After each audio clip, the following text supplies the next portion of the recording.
The series that, again, we've been talking about that you were going to start and you finally did, which I was excited for, is your Cinemax Relate series.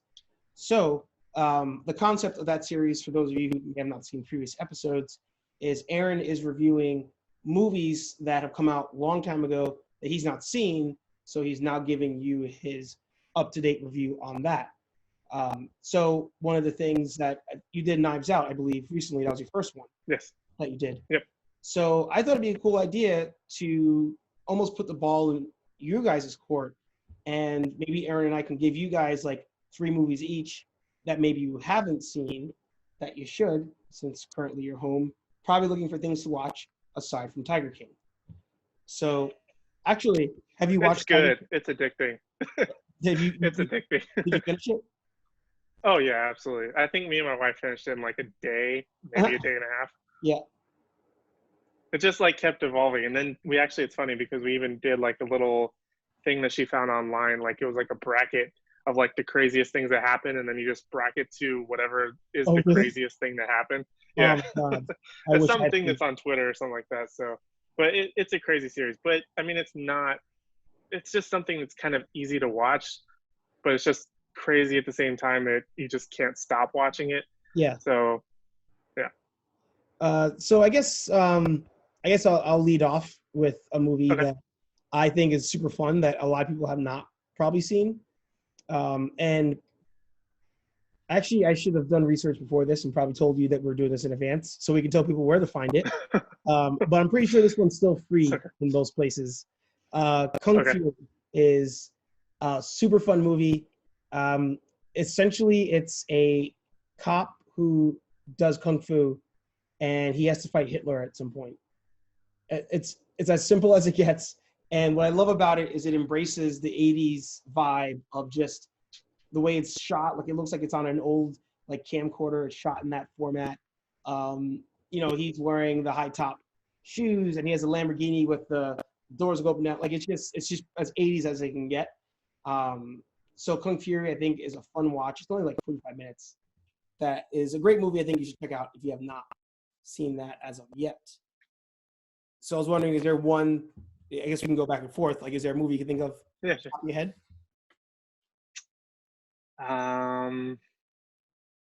Something that I just think people should watch. I mean, I think some of my favorites are ones that, like I was telling you before, like terribly panned. So I don't know. For some reason, I think like the live action Cat in the Hat's like hilarious. Live action Speed Racer. There's something about the live action Speed Racer that I love. I don't know what it was. Maybe I just saw it at the right time. Yeah. Let me look through my movies really quick and see if there's anything that comes off the top here. Oh, I can go again then. So we'll go back and forth. Yeah. If you want to go again, and I can just give a quick little look. Yeah. So actually, this one is a gift from our friend Mike watching, who I went on his IG and he was watching Last Samurai by Tom Cruise. And that's one that I'm surprised a lot of people have not seen. It is one of my favorite movies. And it's funny because I think Dave Chappelle, or it might have been Paul Mooney on Dave Chappelle, was saying how, like, what are we going to do next? Like, Tom Hanks is the last N-word on earth, something like that. Because the thought of Tom Cruise being the last samurai is kind of silly. But essentially, if you've seen Dances with Wolves, it's the same concept, but in Japan. So to me, it's one of my favorite, like, underrated movies that I've bought that like 5 different ways, like DVD, on demand. I don't know if I had VHS on that one, but number of ones. So I definitely really downloaded it. So Last Samurai is... Okay, let's stick with... I know there's 2 Tom Cruise movies. One that I saw at the time, which was Jack Reacher. That one I thought was really good. The first one was really good. The second one was okay, but the first one I really liked a lot, and actually got me to end up reading several of the series of the actual books. Now, if you actually have read the books, there's some deviation in terms of actual character, because Tom Cruise is like 5'7", but the actual character is supposed to be like a mountain. But the whole idea of it's really cool. That one was really good. And then surprisingly, one that I saw really late with my wife, that for some reason I was aware of it but never watched it, was Interview with the Vampire. That one I didn't watch for the longest time. I probably didn't see that until maybe less than a year ago. Mm-hmm. And it's mind-blowingly good. Like, I thought it was really, really good. Some reason I've not seen that either. It's kind of long, but like it's very easy to like get into, and then like I don't know, there's just something very enticing about the whole thing as it was going through. Like, I just felt like I couldn't get away from it. But I think that movie has a spinoff as well, which I think was like Queen of the Damned, which I never saw that one. But that was the one where Aaliyah died right after that in real life. That one was like really bad. Yeah, I think so. That's like a spin-off of that, but I never watched that one either. But Interview with the Vampire is really, really good. Wow, yeah. I have not seen that either. So this is great. You're giving me movies I should watch that I have not seen, which is the whole point of this whole segment. This is great. So I guess a third one, like I just thought of, and I'm not sure if this one is free anywhere. It might be on Netflix. As I was brainstorming this just now, I was thinking about movies that like I owned on DVD from like when Hollywood Video went out of business, and I just bought a whole bunch of DVDs from them. And The Hunted with was that with Tommy Lee Jones? Tommy Lee Jones and Benicio del Toro. And that movie, it's funny, that came out the same time or around the same time as Tears of the Sun, and also around the same time as there's a movie with Colin Farrell and Al Pacino, I think. Like, it's not The Specialist, it's something along those lines. And I know what you're talking about. He's in the CIA or the FBI or something like that, right? Exactly. I know what you're talking about. I've seen that movie. I like that movie. Yeah. But I can't remember the Yeah, I can't think of it. But like, I know what you're talking about. The Hunted and that one were like kind of like you're like, oh, they're both kind of the same concept.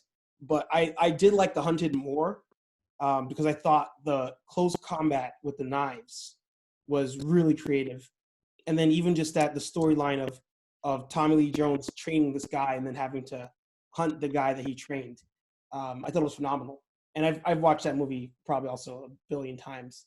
So if you can find that, at the end, of course, in the notes down below, if I can find the apps that these are on, I'll put them down there. But The Hunted. It's called The Recruit. The Recruit, that's it, yeah. And it's Al Pacino, right? Sorry. Is it De Niro? Yeah, it's Al Pacino. Yeah. Okay. No, it's Al Pacino. Yeah, so actually. Sorry, I was going to bug me. Yeah, no, it was good you did it. I was going to do it if you didn't do it. So, yeah, that's my third one. But actually, that's a two-parter. I would watch both of those movies. Hell, watch Tears of the Sun as well, because that's an awesome war movie. Any other ones? I mean, just looking at Colin Farrell's movies, SWAT I liked a lot. I remember seeing that back in the day. Movie, yeah. It's kind of like a stupid action movie. Yeah. But it's still great. Stupid action movies. I saw one recently. Oh, this one's going to be on Cinemax later at some point. But Gemini Man. It's not a great movie. Yeah. But it's kind of good. Like, you can tell this was meant to come out years ago, but there's just something about it that I really enjoyed. I don't know what it was about it. That one was pretty good. That's going to be down the line on Cinemax late. There was another one. Pain and Gain is a really good one with The Rock and Mark Wahlberg. Oh, yeah. Great. And they're in Miami. It's really stupid. They're all morons, but like, just like the absurdity of it is great, and most of it's based on real stuff, but obviously they're going to take some liberties. But that one's a stupidly good one. That one I actually saw in theaters, I think like 4 or 5 times, just because I noticed something new every single time, and I thought it was hilarious. Yeah, that's awesome. Yeah, great movie. And again, that's the one of the highlights of that movie. If you've not seen it, it's kind of a spoiler, but not really. There's a part where, as they're going through the movie, because Mark Wahlberg kind of like does voiceover in the movie, and there's a part where he's just like, by the way, remember, this is a true story. So even just that, I was like, that's good they kept that in there, and they kept that tone to the movie. Yeah, and I was actually living in Miami at the time. I don't know if it was when they were shooting, but like when that movie came out. So I was like, oh, I know that place, or oh, I know that place. So that was kind of part of the fun of going to see it. That's awesome.